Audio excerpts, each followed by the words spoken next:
Ow! Yo, what's up guys? Welcome to the channel. My name's Tyler and I'm glad you're here. If you saw my last video, you know I just got a GoPro Hero 9 and I'm stoked about it. But what I didn't tell you in that video is I had been using the GoPro Hero 1. That's right, the original GoPro, first one ever made in 2004. Don't get me wrong, I think it was awesome and I always try to be thankful for everything that I have. But for shooting mountain bike POV footage, it was not the best tool for the job. So finally I was able to trade in some old music gear and use the money to buy a brand new GoPro Hero 9. Now I got the 9 right before the Hero 10 came out, so I was able to save a fair bit of money because they were trying to liquidate the 9s before the Hero 10 came out, but this thing still cost a pretty penny. And I really want to know if that money was well spent. So today I'm going to put the GoPros to the test. This will be an epic head-to-head battle. The GoPro Hero 9 versus the GoPro Hero 1. Seriously though, I took both these GoPros to my favorite local trail and hit the best spots twice using each GoPro to see how the footage actually compares. So I'm going to watch that footage now and give you my honest reactions in real time. It should be a really interesting experiment. Let's do it. Oh man, that's so rough. This isn't even that rough of a section. Usually when I use the Hero 1 here, I have it on a helmet mount so that it kind of takes some of the roughness out, but this is crazy. Oh, and that was a rough landing. Lots of bounce to that.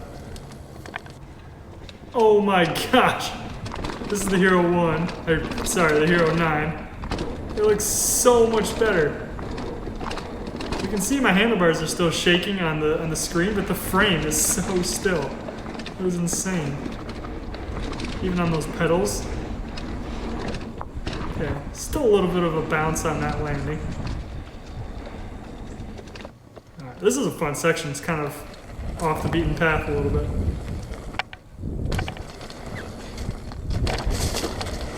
Okay, that one wasn't horrible. Here's the Hero 9. Oh, it looks so much better. So much smoother, and the colors are awesome. Wow. Oh, this is a super fun and super rough section. This should be crazy in this Hero 1.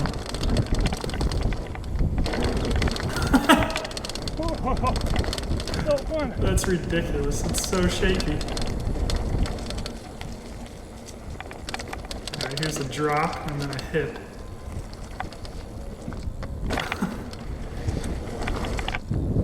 Yeah, that looks absolutely horrendous. It's better on the helmet mount.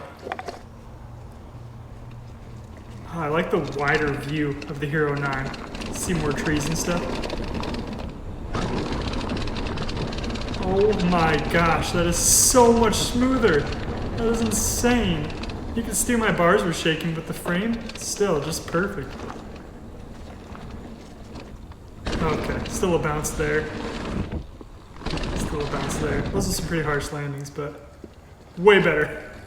And here's a jump line. This one's actually a pretty smooth line. Okay. I'm surprised how bouncy and shaky it is. This is a really smooth line. Wow, I actually thought that might have looked better on the Hero 1. See how it looks on the Hero 9. Man, just the colors. And this is with no editing. This is just the natural color. Okay. So this is how I feel like it should look. This looks so much better. Still rough there. That is so much better. It's crazy.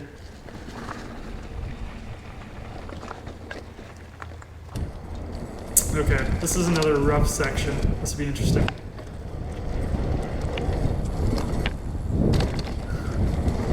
It's so shaky and blurry, you can't even see it.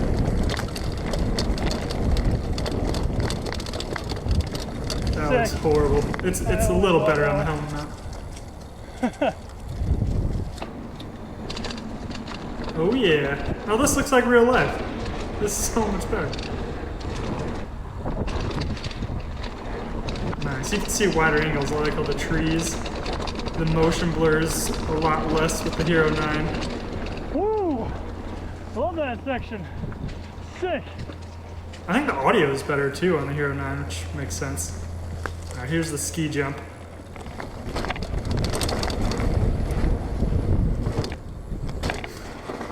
Yeah, it wasn't horrible, I guess.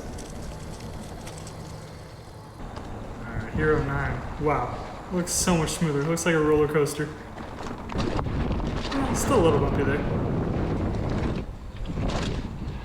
Nice.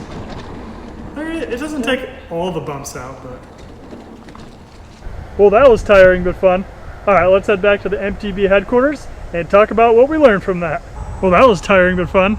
Alright, let's head back to the MTB headquarters and talk about what we learned from that. Cool. So that was eye-opening. Wow. Oh wow, that was quite the convincing result. Obviously the Hero 9 destroyed the Hero 1, but I'm actually surprised at how much better it is. The video quality is obviously way better, going from 1080 to 4K, but I also love the super view angle, the wide angle that you get, getting so much more of the background environment. The stabilization is obviously a million times better. The Hero 1 didn't even have any built-in stabilization. Also, the sound quality is better. Not a huge difference on that, but still noticeable, and I like that a lot. And finally, just the number of settings on the Hero 9 is so much beyond the Hero 1. You can adjust like one or two things on the Hero 1, but the Hero 9, it's so much beyond that. Speaking of settings, I was really happy with the settings that I used. I watched a Jordan Boostmaster video on all the settings he uses for his various GoPros, and that was really helpful. I'll put here on the screen the list of settings that I used in this video, and this was all just raw footage. I didn't do anything to the footage. I didn't do stabilization. I didn't do any color grading or contrasting or anything like that. This was just straight out of the camera. For future videos though, I think I will boost the contrast and the saturation a little bit in editing, and I think I'll use the super view angle as opposed to the wide angle lens, but other than that, I think the settings were great. Again, shout out to Jordan Boostmaster for his awesome GoPro video. Literally, my one and only complaint from the GoPro Hero 9 footage was I'm still getting like a little bouncy effect when I had a harsh landing. I think it might be because I have an off-brand chest mount. Maybe the name brand chesty GoPro mount might offer better results, so I should definitely purchase one of those and try it out, but it's hard to spend 40 bucks on that after you just bought a camera, but we'll see. So clearly in this head-to-head comparison, the Hero 9 is the obvious winner, but if you have an older camera, who cares? Just get out there and make some cool videos. There's some things you can do in editing. You can do some stabilization in editing. You can also wear a helmet mount, which makes it a little more stable than the chest mount. And yeah, just don't use an older camera as an excuse not to make videos. You might get some people in the comments saying, get a better camera, but who cares? You'll know you've made the best possible film you could, so go out and do it. As I like to say, make the most of what you got and enjoy the ride. Alright guys, that's all I got for today. Hope you have a great rest of your day, and I'll see you later.